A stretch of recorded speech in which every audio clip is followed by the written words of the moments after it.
なんか事故ったのかなもうすぐ入り口なんですけどね、なんか今事故っちゃったみたいですね。困ったもんだ。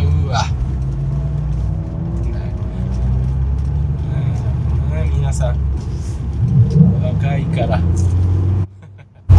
はい。で、今日はですね、イギリスの南東部にありますリデンヒルサーキットというところに、今到着しております。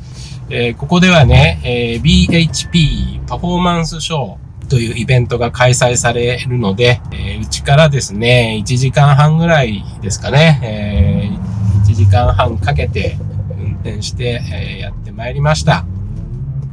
皆さんイギリスのドレスアップチューニングの傾向というのがね、どんな感じなのかよく伝わるように、していきたいと思います。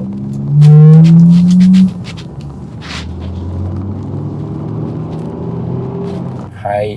今日はね、僕の大好きなフォードフォーカス RS たくさん来ると思うな。楽しみだね。いろいろね、見せてもらいたいなと思っております。